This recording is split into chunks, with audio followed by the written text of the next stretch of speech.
I was 9 years old. I'm going, well, how come some people are rich and why are some people poor? And as you know, David, one of the biggest problems we have today is this gap between rich and poor.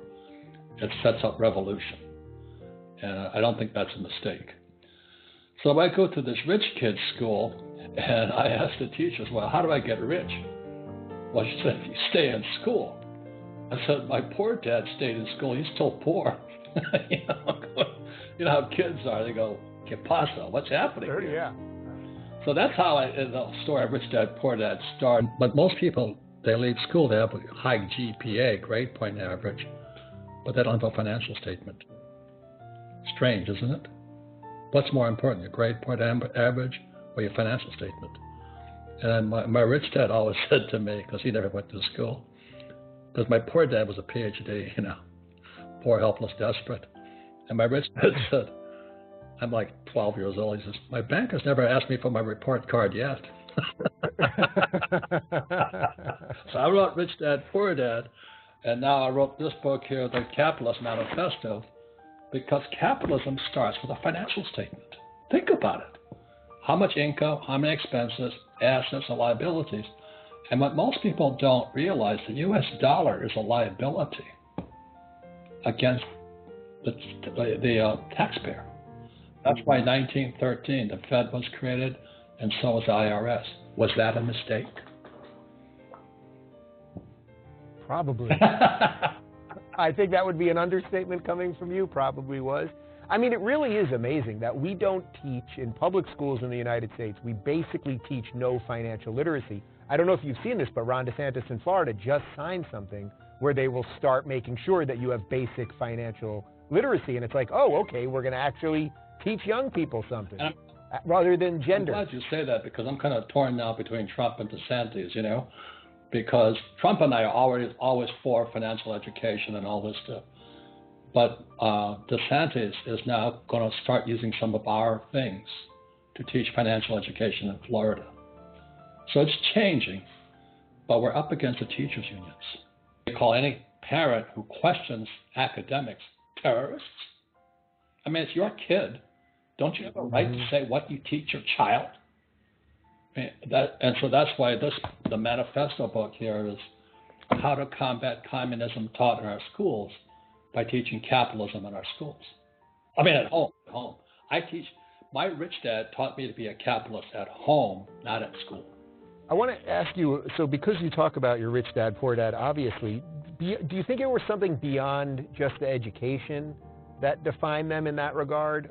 Do you think it was a personality trait or nature versus nurture, that a certain type of person becomes more interested in relying on a system and a certain type of person is wired to say, hey, I'm going to go get mine? Beyond just the education part. Well, that's why I say PhD. Poor, helpless, desperate. They need the job, they need the paycheck, they need the benefits. So what is the best way? I mean, my audience watching this, they like capitalism, and we can sell capitalism on them all day. They don't even need it sold on them in a certain regard. But what is the best way to deprogram someone out of the Communist Manifesto? Because that seems to be where we're at now with a whole generation of young people. Well, that's a great question, because I learned to be a capitalist playing Monopoly. Ain't that hard, Dave? Especially if you're the one doing the banking, it's pretty easy. I know.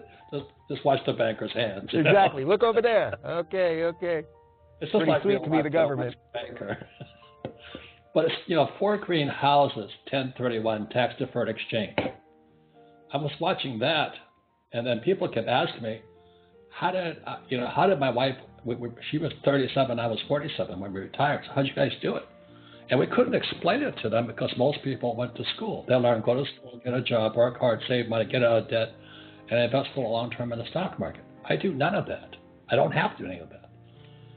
So anyway, we created the cash flow board game. It's because Maria Montessori was one of the great educational entrepreneurs. Yeah. She says, what the hand does, the mind remembers. Now think about this. Could you learn to play golf reading a book? But that's what our schools are trying to do. So my wife and I, in 1996, first created the cash flow board game to teach the financial statement. The single most boring subject in school is accounting. It's horrible. So we made it fun. We made it a game and all this, income, expense, assets, liabilities, cash flow. Those are three main financial statements in a financial statement. Income statement, which is income, expense, balance sheet, asset, liability, and third, a statement of cash flow. That's what the game is called, cash flow. So I think he hasn't agreed yet, but DeSantis is considering using our board game to teach financial education. Wow. Because kids like to play with games. I did. Yeah. I hated lecture. I hated it. We learn by doing. And so the cash flow board game, Rich Dad, Poor Dad, the only book that covered the three financial statements: income statement, balance sheet, statement of cash flow. Those are the three things that count. And so when I walk into my banker today, like in 2008 when the whole thing collapsed with Lehman, and by the way, I was on CNN speaking to Wolf Blitzer saying Lehman was going down. Wow. So I called that one because you could see it coming, And so I was on Lehman and I called it coming down and all this stuff. But it's just a matter of teaching. All we have to do is teach. But the teachers' unions are in the way. And my poor dad, guess what he was head of? Teachers' union. And if you study Marx, his words were, workers of the world unite. And my father and my rich dad, I was like 15 or 16, his workers were going to go on strike in Hawaii. So what do you think the first step in reversing that is? If you were talking to if there's a 21-year-old watching this show that's on the fence, maybe they just got out of school, although I know you would say they don't have to go to school in the first place. But let's say they're 21, they're trying to figure out what they're going to do, where they're going to live, what kind of life they want. But they've been indoctrinated with a certain amount of that stuff. What's the first way we can get these people, do you think? I think the first thing to do is question the indoctrination. As Thomas Sowell, from Stanford says, it's not education, it's indoctrination. Go to school. What do you learn about money? Nothing. Get a job. Who pays the highest taxes? Workers. Pay your taxes. Rich don't pay taxes. Get out of debt and invest in the stock market. I don't invest in the stock market. I'm not saying you shouldn't, but having a rich dad, having financial education, understanding financial statements, understanding cash flow gave me freedom that most people will never have because they've been indoctrinated. Go to school, get a job, work hard, save money, pay taxes, get out of debt, and invest in the stock market. I don't do any of those things because I don't have to. But if your brain isn't a capitalist brain, you use it to watch kiddie porn or whatever people do today. You know what I mean? It's like it's also destroying our society. This iPhone.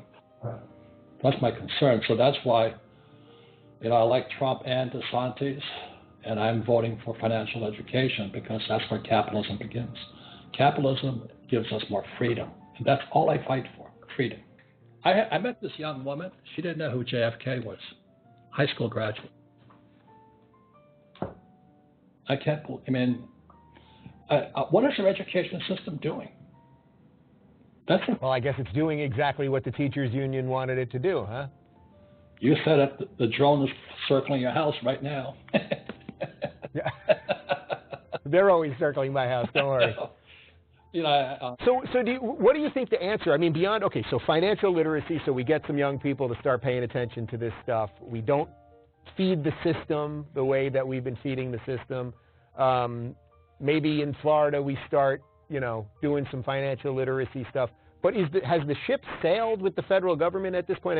We're in so deep, and money has been printed to such an extent, and as we're talking right now, inflation's 9.1%, which that's what they're telling us, which probably means it's more. What do you do about all that if we're to have hope? I'm always trying to give my audience hope. Well, it is what this big word called education is. So please check out Jim Rickards. His latest thing on the CBDC is exactly what I've been warning about in this. The central bank is Marxist, and the control of the currency is the key. So now you have social credit scores and all this. You won't be able to do anything. And most Americans are so apathetic right now. Oh, well, so what? And that's why I always say to people, Semper Fi, let's fight back. Marines fight back. So that's why I'll back a candidate like DeSantis or Trump, anybody who'll fight. But I've met some real wimps out here. Oh my God. I mean, they're terrible. We have to fight back. We choose our politicians wisely. Even Stalin said, it's not who votes that counts. It's who counts. It's who counts the vote. I mean, we've been warned about this stuff. You look at the younger generation, the TikTok generation coming up, they're completely clueless. And that's when I talk to some of these young people, I don't know what the heck they're watching or smoking. But they're so... They're watching TikTok. Yeah.